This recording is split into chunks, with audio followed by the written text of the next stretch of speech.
was taking a look at this channel that I watch every once in a blue moon. It's called Twins Hangout Kenya. And they were reviewing this video of this army girl that apparently is relatively brand new to the service. And I was never in the service. I don't really know too many people that were in the service, but I have family members, just like most of us do, that were. So this girl's eating a meal provided by the Army, and apparently it's got lobster and steak and hush puppies and a really beautiful looking salad. Have y'all seen the video of this girl? She's like brand new to the Army. And she's like, I just wanted to show you what the Army feeds us. And she opens up this box and it's got steak and lobster and desserts. A full to-go box full of extravagant food. She's like, wow, the Army's not that bad. And the comments are like, oh no, we're cooked. They said, baby, you're about to deploy. And she's like, what? What do you mean? Baby, the Army is not giving you steak and lobster on a random weekday. Baby, there's a war behind you. You about to go. You about to be sent off. And she's replying to all the comments. She's like, what do you mean? What are you talking about? What do you mean? Somebody was like, baby, I am a civilian and I know that's not good. An hour later, she opens up TikTok to have this thing flooded with comments. She went from peacefully enjoying steak and lobster for lunch to pissing herself. Anyway, make a long story short, she's telling everybody what a grand meal this is and how they eat well and how maybe they should consider joining the Army so that they can enjoy nice meals like this, right? And apparently she comes back to her TikTok channel a couple of hours later and she's horrified because a lot of veterans went on there and left comments, and the comments were basically like, I don't know if you know this or not, but that's a sign that it's your last supper. It's an American tradition that before you're deployed to go to war, they feed you like a king because that might be the last meal that you get. And I thought to myself, that sounds horrifying, but it makes sense. Why would they feed you so well out of the blue? But keep in mind, there's some other things that happened recently that might explain it. For example, wasn't it the 250th anniversary of the U.S. Army, right? So there are some special things that have happened. Also, it was the president's birthday. He is the commander-in-chief. For all I know, they fed them well for those reasons. But we're gonna go over some comments today that were in this video's comment section. And guys, it sounds to me like there's a darn good chance that this is based on the tradition of a good meal before you get deployed. If that is the case, then this might be that telltale sign that all this stuff we're hearing that's going on in Iran and stuff, it really is the real deal. It sounds like we might not be able to avoid actually going into conflict. What I'm really wondering about is this gonna set off a chain reaction like what happened in World War I and World War II? You know what I always think is interesting about war? Did you guys ever watch any of that black and white Nuremberg, the Nuremberg trials? They actually have that on video. And I've watched a couple of minutes of it here and there. And the thought that I can't help but take away from that is that when you're a part of the political parties, right? You're in Congress, you're in the Senate, you're in the anything to deal with the government and leadership. And then on top of that, if you're in the military in any sort of leadership role, and you end up going to a worldwide conflict and your side loses, you guys are the ones that end up going to the military tribunals and potentially lose your life. I learned that by watching the Nuremberg trials. And so my thought to you guys is, we always look at these leaders and we kind of see how they always seem to fill their pockets with a bunch of cash. But this is one of those situations where if we do go to war and if we lose, some of the other countries that might beat us, I don't think they would beat us, but let's say they did, what cruel shit would they do to our leadership? I'd be willing to bet they would do some really cruel stuff to them. Could you imagine if all of a sudden all the senators were sent to like a gulag in Siberia? Could you imagine that? Or if they went to one of those one of those camps in China? God, that would be something else. You never know. Here's the thing. If you get involved in a huge conflict where there's a lot of lives lost, bad things happen. I remember one time they were talking about what the Russians did to the Germans after World War II, that the Russian soldiers would just take whatever women they wanted and have their way with them. And if it had to be by force, then it had to be by force. And in this documentary that I was watching, and many of you guys watch these same World War II documentaries, at the end of it, it's really sad. They show this woman that she looks like she's about 20, 25 years old. And she looks beautiful if you can look past the black eye and busted up lip. And you can almost picture her resisting the Russian soldier that probably wanted to mess around with her, right? And then you don't get a choice, right? You're gonna get beat up, and then the Russian soldier's gonna take what he wants. That's the cruelty of war. And if war is upon us, then I think we have to look at all the telltale signs. And in that regard, this final supper, so to speak, is a little scary, not just for the girl enjoying it, but for everybody. I wouldn't want to necessarily be in the military ready to go out, right? Nobody likes to look up and think this is my last couple days on earth. Nobody wants to go through that stress. If you're a family member, a mom or a dad of somebody in the service, videos like this might come across as oh, how funny, she didn't know any better. Well, if this is your daughter or your son, that's not funny at all. That's something that can really cause an ulcer, right? That could really age you overnight. There's the only one thing that really scares me more than losing my own life, and this is something parents can appreciate. You don't want anything happening to your kids. You don't want anything happening to your grandkids. And if you really care about them a lot, it leads you into empathizing for other people's children. I don't want anybody's kids going off to these horrible wars. You ever see what happens to the people on the front lines? They're designed to just pass away, right? They just kind of throw you in there. What do they call it? Cannon fodder? That's what you are. You're basically just somebody designed to get in the way of the enemy and hopefully take out one or two of them before they take you out. What a horrible existence. That's why I love our military. Yes, there's going to be people in there that just wanted to go there so they could, get their college paid for and stuff. But predominantly speaking, when shit hits the fan, our military is there, But again, that makes me worry for them. You've seen these weapons. These weapons they have nowadays look straight out of like a Greek mythology. It almost looks like one of the Greek gods just throwing lightning bolts down. It's really, really crazy. Here's the really silly thing that I can't get out of my head.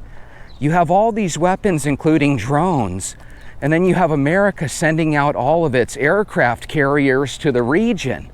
Those aircraft carriers, how are they going to be able to defend themselves against these capabilities that countries like Iran has?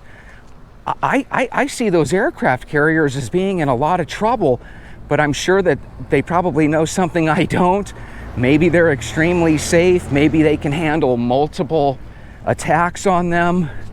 All I know is, to me, it seems like one giant easy to hit target that, oh, by the way, has a bunch of fighter jets on it too, on it.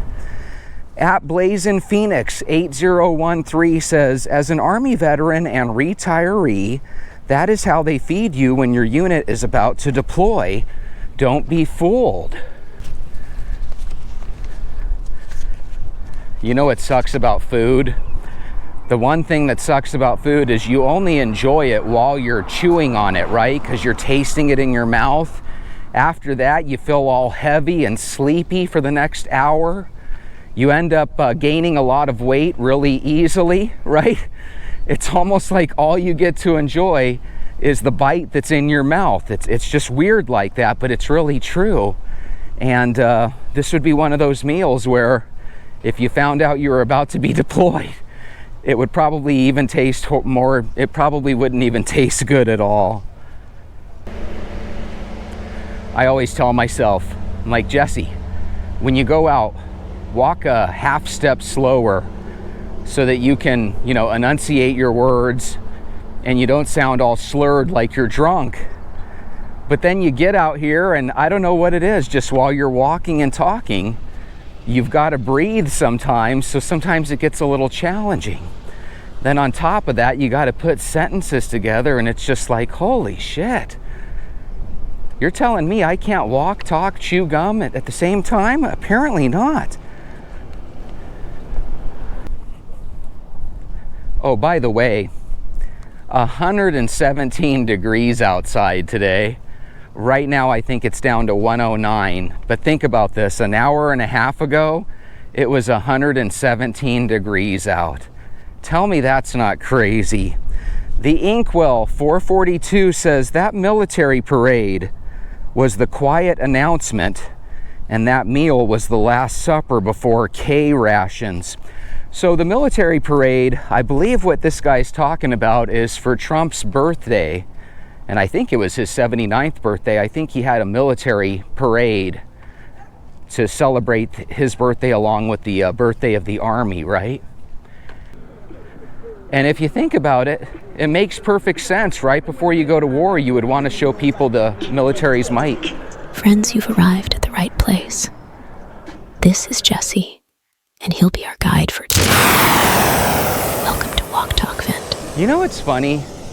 There's so many people that have these skateboards and scooters and stuff, and they move fast enough where it's like, I could see somebody owning that over a car. Hey guys, how are you? I was watching a football game from 1978. It was on YouTube, and they had a commercial that came on, and the commercial was showing a car. I forget if it was a Mustang or just it was some random car, but they were saying that the sale price was $38.95. Guys, could you imagine picking up a brand new car for $3,800? But then I try to tell myself, well, minimum wage back in the 70s was probably $1.50 an hour. You know, a lot of times we have this idea that minimum wage is always $10 an hour. No, for most of our teenage lives, if you're middle-aged, minimum wage was like $4 or $5. And like I said, in the 70s and 60s, it was, you know, $1.50 an hour or whatever. That's kind of crazy if you think about it. And I remember people would tell me when I was growing up, oh, you used to be able to get a loaf of bread for a nickel. I mean, could you imagine how nice life would be if those prices were still here? But the only thing is in order to have prices like that, you'd have to have a minimum wage that's, you know, closer to $1.50. India Anne Marie 6023 says, Army vet here. Yeah, something is about to go down. So normally when you watch a video, you read the comments and you don't think much of them, right? You can almost predict what they are. But this is one where you've got people from different branches of the military concurring with the overall theme of the video that this person is about to be deployed and they don't really know it yet. That is kind of freaky. Some people would say, well, when you enlist in the armed forces, that's exactly what you're enlisting for. The fact that you might be deployed. That's why you go through your boot camp and your trainings, right? And, you know, I can see where they're coming from. But again, I have a feeling a lot of people go in the military because they probably want help with their college and stuff. So sometimes you got to put up or shut up, I guess. Guy J1B says it's not rumor, it's fact. So again, imagine you're one of these 18, 19-year-old kids that's, you know, signed up for the military. You're still thinking, oh, no one ever ends up going to war. I'll be fine. Your butt could be going as soon as next week. It's a winner for real. Says, funny thing is that this really might be a meal to celebrate the Army's 250th, but normally this is a sign to say they're being deployed. All right, so here's the thing. that would give me hope. If I was in the military, but I was secretly afraid to go, right, which I'm sure some of these kids are, I would look at that as a glimmer of hope. I would say, you know what? It's not every day that it's the 250th birthday. Of course you're going to give somebody steak and lobster. The question is, when you ate that meal, did you guys have a little 250th birthday cake? Because if you didn't, I don't know. SOL M1Q says, as a U.S. Air Force veteran, this diet is normal.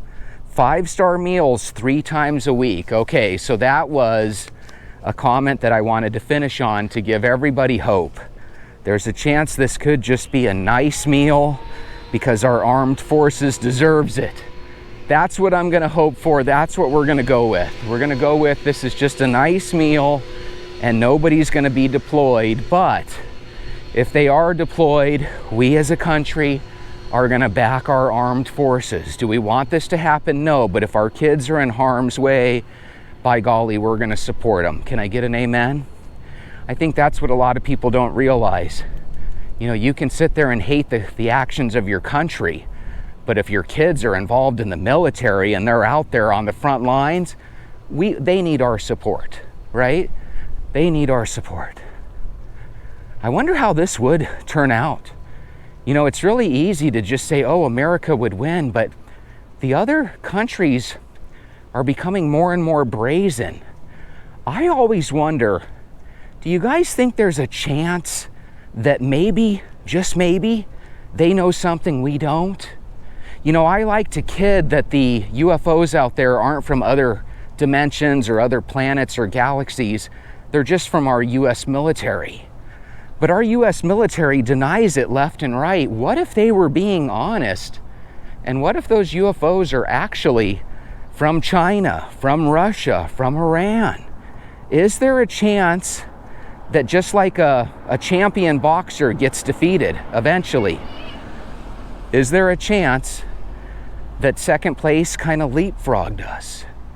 If you combine second and third, right? If you combine China and Russia, is there a chance they leapfrogged us?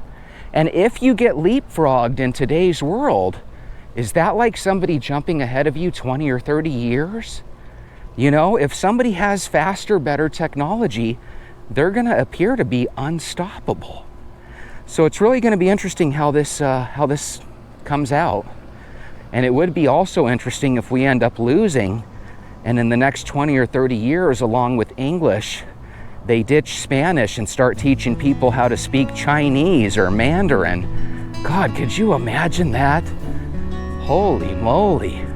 Everybody has to take an hour's worth of Russian and an hour's worth of Mandarin every single day for the rest of our lives. Hey, at least we'll be trilingual. Have a wonderful night. Take a look at this video. I'll see you tomorrow. Keep walking. The reason I'm panting, it's 116 degrees out here. Drink some water. I'll see you tomorrow.